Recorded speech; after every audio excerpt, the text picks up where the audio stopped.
في نوع من الضحك غريب جدا، تلاقي نفسك بتضحك وجواك إحساس بالخنقة، ضحكة مرة بتضحكك وبتوجعك في نفس الوقت. النوع ده اسمه الكوميديا السوداء، والنوع ده هو الفرق بين فيلم كوميدي خفيف يضحكك وخلاص وبين فيلم ثقافي. بنبدأ فيلمنا وبنتعرف على الثلاث شباب اللي هنخوض معاهم رحلتهم الصعبة، وعشان أبطالنا مختلفين فرحلتهم لازم تكون مختلفة. في الفيلم أبطالنا مش بيدوروا على كنز ولا عايزين ينفذوا عملية ولا حتى بيرجعوا بالزمن. أبطالنا رحلتهم أخطر وأصعب بكتير، لأنهم بيخوضوا رحلة بطولية عشان يتفرجوا على الشريط.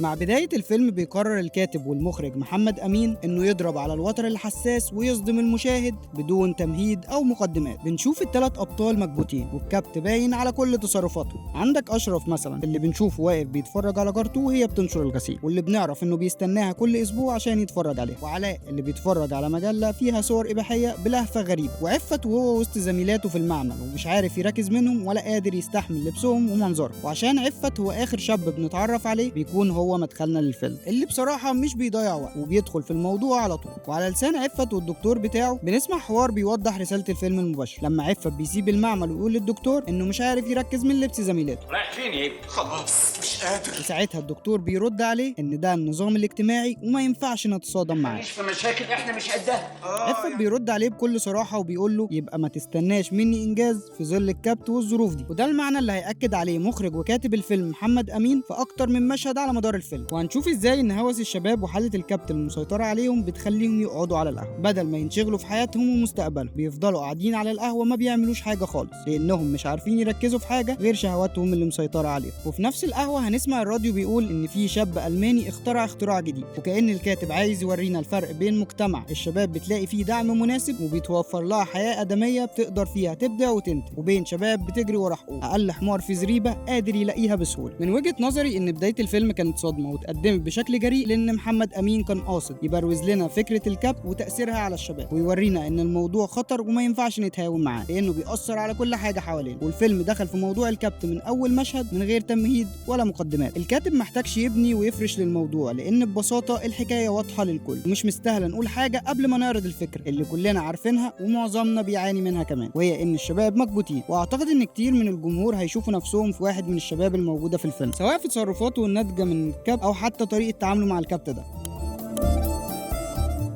وبعد ما بنتعرف على أبطالنا بتبدأ رحلتنا ورحلتهم مع الشريط، رحلة كوميدية مليانة بمواقف مضحكة وغريبة، لكن مع الوقت الضحك ده هيقلب علينا المواجع. وبصراحة محمد أمين كتب الكوميديا السوداء هنا بعبقرية، ومع فيلم مؤلم وصادم زي ده ما كانش فيه طريقة أنسب من الكوميديا عشان يوصل رسالته بشكل ما ينفرش الجمهور منه. في البداية بنشوف قد إيه أبطال الفيلم هيتجننوا بسبب مجلة، لحد ما عفت بيفجر المفاجأة وبيتريق عليهم ويقول لهم خليكم في المجلات والمجمد ده. خليك انت في المجامل ده، انا جاي للصاحي دلوقتي.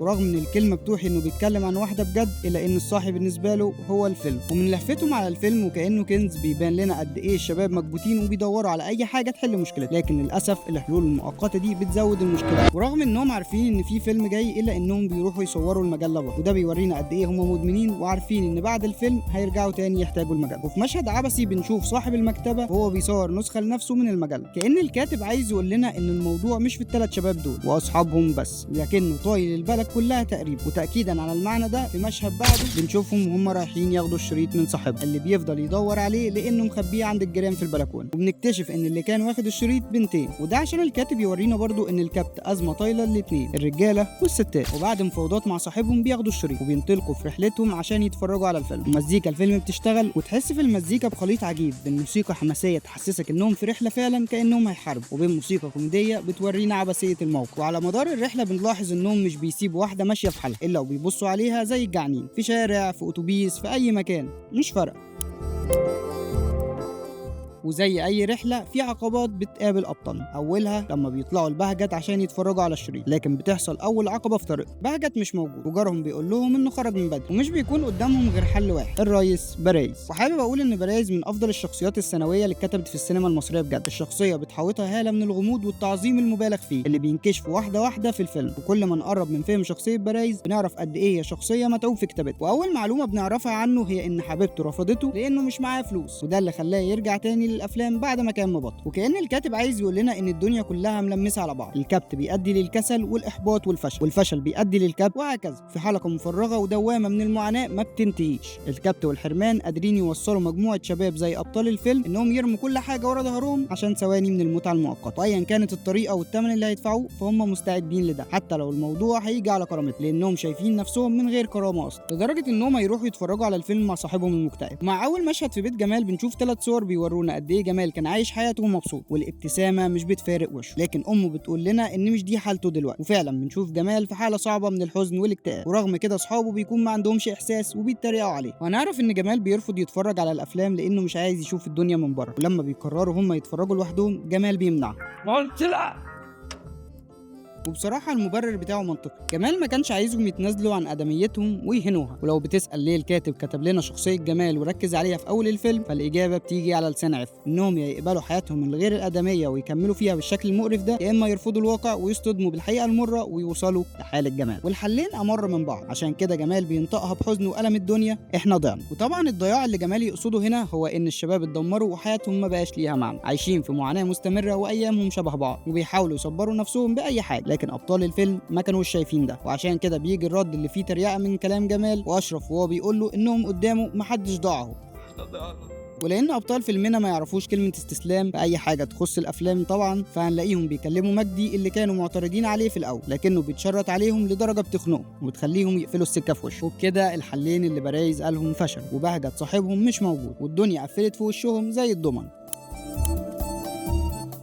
بعد ما كل الابواب بتتقفل في وشهم بيقترح عليهم عفت فكره مجنونه، وهي انهم يتفرجوا في الجامع، واصحابه بينفعلوا وبيرفضوا فكرته شكلا وموضوعا، وبيقرروا يتصلوا ببرايز وبيقابلوا هناك صبحي اللي كان برضه بيكلمه، عشان ولتاني مره الكاتب يورينا ان الموضوع منتشر وانها مش حاله فرديه. وبيرجعوا البيت بهجت صاحبهم وبرضه بيلاقوه مش موجود، لكن جاره اسامه بيعرض عليهم يتفرجوا عنه. وبنشوف ازاي هوسهم بالافلام خلاهم يفتكروا شرايط المذاكره بتاعت اخته هي افلام، وفعلا بيشغلوا الفيلم، وبيبان لينا ان الدنيا نورت ليهم اخيرا وحققوا حلمهم الغريب. لكن مع اول دقايق في الفيلم النور بيقطع، وفي انتظار ان النور يجي بيعمل لهم اسامه قهوه يشربوه، وهنا بنشوف ايده بتترعش وهي بتحط البن لانه مدمن على الافلام اللي اثرت على اعصابه. وفي لقطه بعدها بنشوف انه خريج كليه علوم قسم كيمياء وبتقدير جيد جدا. لكن الغريب في الصوره ان الشهاده بتاريخ 1984، وده اللي بيخلي اشرف يساله عن سنه، وبنعرف ان اسامه عنده 37 سنه ولسه بيتفرج على افلام، وبيقول للشباب ان ده وارد يحصل لهم لو ما خدوش حقهم في سن العشرينات وصاروا على الوضع اللي موصلهم لكده. والتمرد هنا مش انهم يشتغلوا او يطوروا من نفسهم عشان يتغيروا، لكن التمرد هنا مقصود بيه ثوره كامله على المجتمع والمنظومه اللي ظلمه وسلبت منهم حقوق. حتى هنلاقي اشرف فهمه وبيقول له ان الكلام ده ممكن يحبسه، ده كلام يودي السجن يا راجل.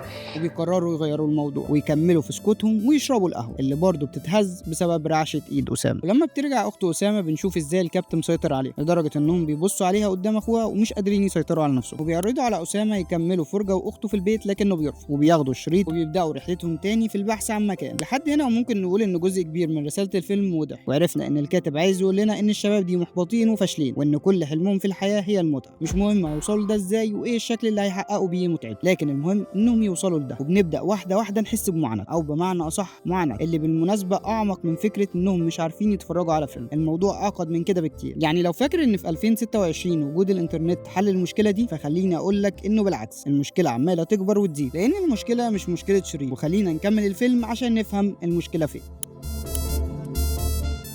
بعد ما كل الطرق قفلت في وشهم بيوافقوا انهم يطلعوا المبنى اللي تبع المسجد عشان يتفرجوا على الفيلم. ومن المشهد ده الكاتب عايز يقول لنا ان قدام الكبت والمعاناه الشباب دي هتفقد ادراكها وتمييزها لكل حاجه، وزي ما تخطوا حاجز العيب هيتخطوا حاجز الحرام لاقصى درجه عادي. بيقابلوا الموظفه وبيقنعوها انهم طلبه في كليه الطب، وان اللي على الشريط ده عمليه جراحيه عايزين يراجعوها، وفعلا بيبداوا يتفرجوا على اول دقيقه من الفيلم. لكن الموظفه بتقاطعهم وبتطلب منهم انهم ينزلوا يصلوا. في مشهد عبقري بيلاقوا الدرس في المسجد عن آداب العلاقه بين الرجل والمراه، آداب العلاقة بين الرجل والمرأة في الإسلام. بلد معظم شبابها مش عارفين يتجوزوا، والدرس في عالم موازي عن العلاقة بين المتجوزين، عشان يورينا الكاتب ان محدش حاسس بمعاناة الشباب وحجم المشكلة الحقيقي. ولان شبابنا حظهم منيل بتسمح لهم الموظفة يتفرجوا على الفيلم لكن مع المصلين والشيوخ اللي كانوا في المسجد، وبيحاولوا يتهربوا من الموضوع بانهم يقولوا ان العملية اللي على الشريط لواحدة ست وحرام يتفرجوا عليها، لكن الشيخ بيقول لهم ان ده حلال وبيصمم انهم يشغلوا الشريط. لكن اشرف بينقذهم وبيفصل الكهرباء عن المكان، وبينزلوا محبطين وبيتكلموا عن حياتهم ومستقبلهم اللي مش باين له ملامح. وبيواجههم اشرف بالحقيقه المره وبيقول لهم انهم هيفضلوا يتفرجوا على افلام بقيه حياتهم، وان الجواز بالنسبه لهم مساله شبه مستحيل عشان ظروفهم الماديه، وانهم لازم يشوفوا الحياه بمنظور واقعي، وانهم المفروض ما يضحكوش على نفسهم ويجروا ورا امل زعيم، والافضل انهم يجروا ورا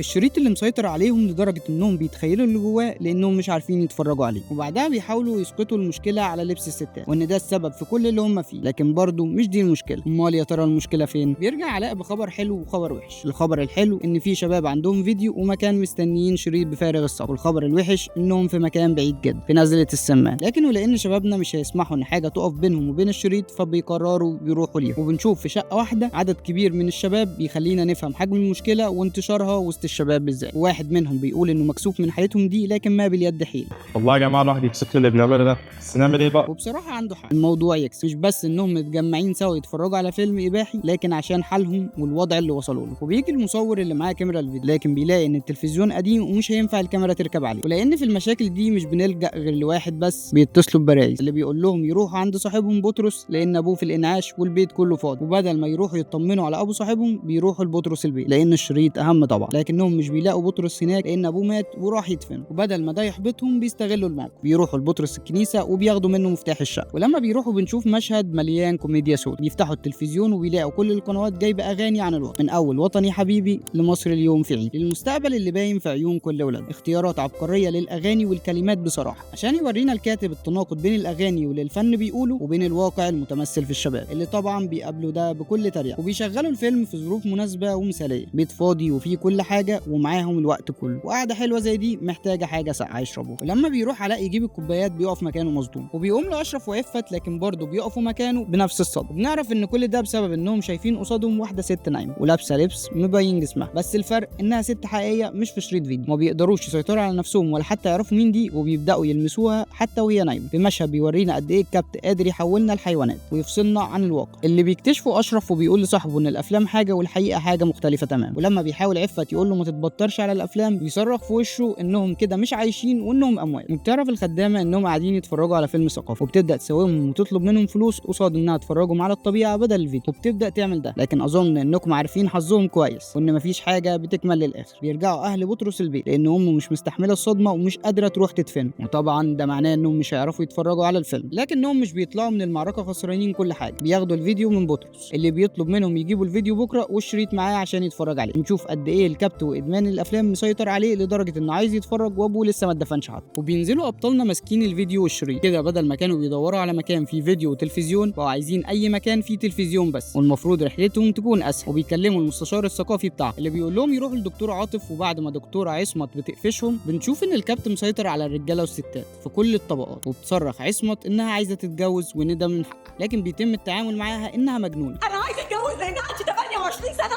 ومن حقي كأن اي حد بيرفض الواقع ويواجهه ملوش مكان وسطنا. وبيكملوا الشباب رحلتهم وبيستنوا مدحت صاحبهم يجيب التلفزيون وينزل عشان يتبقى لهم المكان بس، ويقربوا خطوه كمان ناحيه حلمه. وبيقابلوا طارق اخو اشرف الصغير اللي بيكون ماشي مع صاحبته وبيقول لاخوه انه مستحيل يعمل في نفسه زيهم ويسمح لحد انه يسيطر عليه ويخليه يشوف الدنيا من بره. وكأن الكاتب بيقول لنا ان الامل في الجيل الاصغر، الشباب اللي طالعين والمفروض ان عندهم درجه من الوعي وعارفين ان سبب ده هو الكابت اللي بيشاور عليه طارق وبيقول له مش هخلي حد يكبتني. ما قالش مش هكبت نفسي او هستسلم للكابتن، لا، طارق بكل صراحه بيقول ان في حد هو اللي عامل فينا كده وان الحد ده هو المشكله. فتفتكروا طارق قصده المشكله فين؟ بنشوف بعدها الشباب بيتجمعوا وبيقابلوا ابطال جداد بينضموا لرحلتهم، وبيورينا الكاتب قد ايه الكابتن مسيطر على شباب ورجاله كتير ومخليهم يسيبوا شغله، زي صاحب المحل اللي راحوا يصلحوا عنده التلفزيون، وحماده العره اللي بيقفل الورشه وبيروح معاهم، والسواق اللي بينزل الزباين عشان يتفرجوا على الفيلم، وكل كوم وصاحب الزريبه اللي بيروحوا له كوم تاني، لانهم هناك بيكتشفوا ان احلامهم اللي بيحلموا بيها هي حقوق متوفره للحمير عادي ويمارسوها في ظروف افضل منه. وكأن الكاتب عايز يقول لنا ان مش بس حياه الشباب المكبوتين غير ادميه، لكنها ساعات بتكون اقل من حياه الحيوانات اللي بتشبع غرايزها واحتياجاتها بشكل طبيعي. وبعد ما بيسيبوا الزريبه وبيركبوا الميكروباص مع السواق بيتقبض عليهم، وفي الحجز بنكتشف ان كل المتهمين هناك مقبوض عليهم في قضايا ليها علاقه بالكلب. وبنشوف حوار مكتوب بعبقريه بين اشرف وبين الضابط اللي بيحقق معاه، وبيقول له اشرف ان المفروض هو اللي يرفع قضيه على المجتمع مش العكس، وبيقول له انهم مش بيعملوا اي حاجه في حياتهم غير انهم عايشين والعمر بيعدي عليهم، وكأن النظام والمسؤولين مش عارفين بده. وبعد ما بيتكلموا مع بعض بيفرج عنه، وهنا الكاتب بيقول لنا ان السلطه سامحه بده، عارفاه وشايفاه وموافقه موافقه انه يحصل. بس يا ترى ليه؟ في الحقيقه الموضوع ده اتكتب عنه كتير، روايات زي 1984 لجورج اوريل والمحاكمه لكافكا، وكتاب زي جوستافو ليبون وهاربرت ماركوزا اتكلموا عن استخدام السلطه للجنس والكبت الجنسي من السلطات الفاشيه والديكتاتوريه عشان يسيطروا على الشعوب. لو بتسال ايه العلاقه بين الاثنين، فعايزك تبص على ابطال فيلمنا وكل المكبوتين اللي حواليهم، هتلاقيهم عباره عن شباب مشحون، طاقه مكبوته جوه كل واحد منهم. الطاقه دي السلطه قادره تستخدمها لصالحها وتعيد توجيهها بعد كده لمصلحتها. كمان لو ركزت شويه فهتلاقي الشباب اثناء التحقيق معاهم خايفين وبيعتذروا مع انهم الضحيه مش المجرم هنا، وده لان الكبت بيخلق حاله من الخضوع. وهنلاحظ ده على ابطالنا اللي دايما خايفين وعاملين الف حساب لاي حد اعلى منهم في السلطه، سواء السلطه دي اجتماعيه او قانونيه او دينيه. لكن في نفس الوقت هنلاحظ انهم بيفرغوا طاقتهم وغضبهم على بعض، بيتخانقوا مع بعض، يستغلوا بعض، وده بسبب عجزهم اللي نتج من الكبت.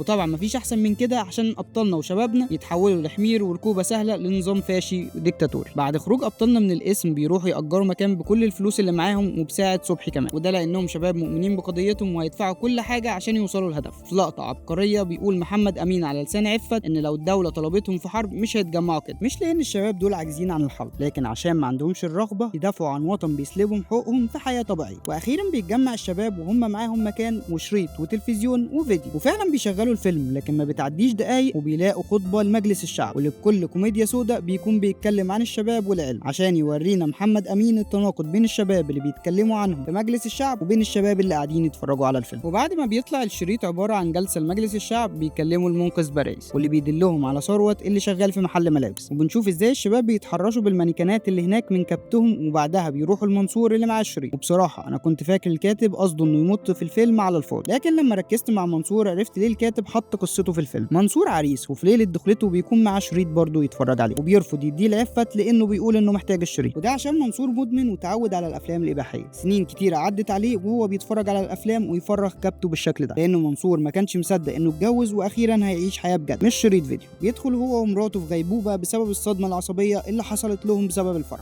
وكأن الكاتب بيقول لنا ان التعود على الكبت بيخلق مننا مسوخ عجز عن الحياه الطبيعيه حتى لو الظروف سمحت لهم بده، لان للاسف ده بيحصل بعد فوات الاوان، بعد ما بيكون الانسان اللي جواهم اختفى. ولو لسه بتسال ليه ده بيحصل والمشكله فين، فخلينا نكمل الجزء الاخير من رحلتنا عشان نفهم المشكله فين. بعد ما بيرجع الشباب للشقة وهم معاهم الشريط الجديد، الشريط ما بيشتغلش وما بيكونش قدامهم غير واحد بس. طبعا انت عرفت هم هيلجأوا لمين. وبعد حالة الغموض اللي بناها محمد أمين حوالين شخصية باريس بنقابله أخيرا بنلاحظ قد إيه الشباب بتحترمه كأنه قائد أو زعيم. عارف الجوهر بتاع الكورة؟ اهو باريس ده الجوهر بتاع الثقافة. وبصراحة محمد أمين عرف يوظف الكوميديا السوداء هنا بإبداع لما رسم شخصية باريس، وبفحص بسيط من شخص خبير زي باريس بيقول لهم إن النظام مختلف، ودي جملة مكتوبة بشطارة قوي. في الفيلم باريس بيتكلم عن نظام التشغيل، السيستم بتاع الفيديو والتلفزيون، لكن ورا الفيلم فباريس بيتكلم عن النظام اللي بيدير البلد. وبيقول باريس جملته الخالدة قبل ما يغادر المكان: العيب مش فيكم، العيب في النظام. العيب مش فيكم، العيب في النظام. وبيقعدوا الشباب بصوت الفيلم بس من غير صور، وبيلجأوا لصور عشان تكمل لهم المشي، وبيرسموا الباقي بخيالهم. وعلى رأي الشاعر: وأظل أرسم بالخيال عوالمي ما حيلة المضطر غير خيال. وبعد ما بنعرف احنا وأبطالنا ان المشكلة في النظام وان الموضوع أكبر بكتير من شريط وفيلم، بنقعد معاهم على القهوة وهم قاعدين بيسمعوا إنجازات الشباب في أوروبا، وبيشوفوا الوضع المؤسف اللي شباب مصر فيه، حتى اللي عرف يتجوز وما قدرش يفرح زي منصور، لأن الفرح حتى مش من حقه. وفي حالة اليأس والإحباط دي بنشوف الأمل اللي داخل عليهم القهوة متجسد في أخوه وصاحبته. وكأن محمد أمين بيسألنا: هل في أمل في الأجيال الجديدة؟ هل وعيهم وعلمهم هم الحل للخروج من السجن ده، ولا دي مجرد محاولات فاشلة والنظام كده كده شايفهم وعارف إزاي يسيطر عليهم بطريقته في الوقت المناسب؟ وبيسأل الشباب نفس السؤال لبعضهم ولينا، وفعلا بيقوموا وبيحاولوا ياخدوا موقف ويتغيروا. وبيأكد عفت على علاء إنه ما يبصش وراه ويركز في مستقبله واللي جاي بس، لكن بتخبطهم عربية من وراه وبتجبرهم يبصوا وراهم. وبعد حوار مع يسرى بتديهم شريط، والكاتب هنا بيقول لنا إن التغيير مطلوب وممكن، لكنه مش بالسهولة دي، وإن النظام دايما هيحاول يرجعنا ورا، بالظبط زي ما عمل مع ابطال فيلمنا ونجح معاهم. لكن بفويس اوفر من سامي العدل اللي عامل دور راجل النظام هنا ينكسر الجدار الرابع. بكل صراحه بيسالنا: تفتكروا من حقهم يحلموا ان بكره يبقى احسن من امبارح؟ مش مع الشريط طبعا، ما انتوا فاهمين، ولاننا فاهمين فاحنا عارفين ان القصد هنا على النظام يا بهايم سوبر ريس. في النهايه حابب اقول ان اخترت فيلم ثقافي لانه من الافلام اللي اتفهمت غلط وتوجهت لها اتهامات كتيره بسبب الفهم الغلط ده. انا شايف وبدون مبالغه ان فيلم ثقافي من اجمل واهم الافلام في السينما المصريه، ومن الناحيه الفنيه فهو اتعمل بشكل جميل، خدم الفكر وقدر يوصل ويوصلها بسلاسه. يعني المونتاج اتعمل بايقاع سريع بيعكس لنا حاله التشتت والتخبط اللي الابطال عايشينها، وحتى الموسيقى اللي كانت عامله زي موسيقى المعارك الملحميه موسيقى مليانه حماس لكن في نفس الوقت فيها النغمات الهزليه اللي بتفكرنا قد ايه هدف الرحله دي هو هدف عبثي ومجنون. ومن ناحيه التمثيل فبصراحه الكاست كله عامل اللي عليه وزياده، من ابطال الفيلم للممثلين اللي ظهروا مشهد واحد. ومن رايي ان فيلم ثقافي محتاج الناس تشوفه من عدسه تانية ويفهموا انه مش مجرد فيلم عن 3 شباب عايزين يتفرجوا على شريط، لكنه وثيقه سينمائيه بتوثق معاناه جيل كامل اتسلب منه حقه في الحياه الادميه وكل الطرق اتقفلت قصاده. فيلمنا واقعي وعشان كده ما قدمش حلول ورديه ولا لمع الحقيقه او هرب من المشاكل، لكنه بكل ذكاء قدر يضحكنا على الوجع اللي جوانا. وعشان كده هنفضل فاكرين فيلم ثقافي، وهنفضل فاكرين اشرف وعفت وعلاء، هنفضل فاكرين رحلتهم مع شريط، وهنفضل فاكرين صوت برايز وهو بيقول لنا العيب مش فيكم العيب في النظام.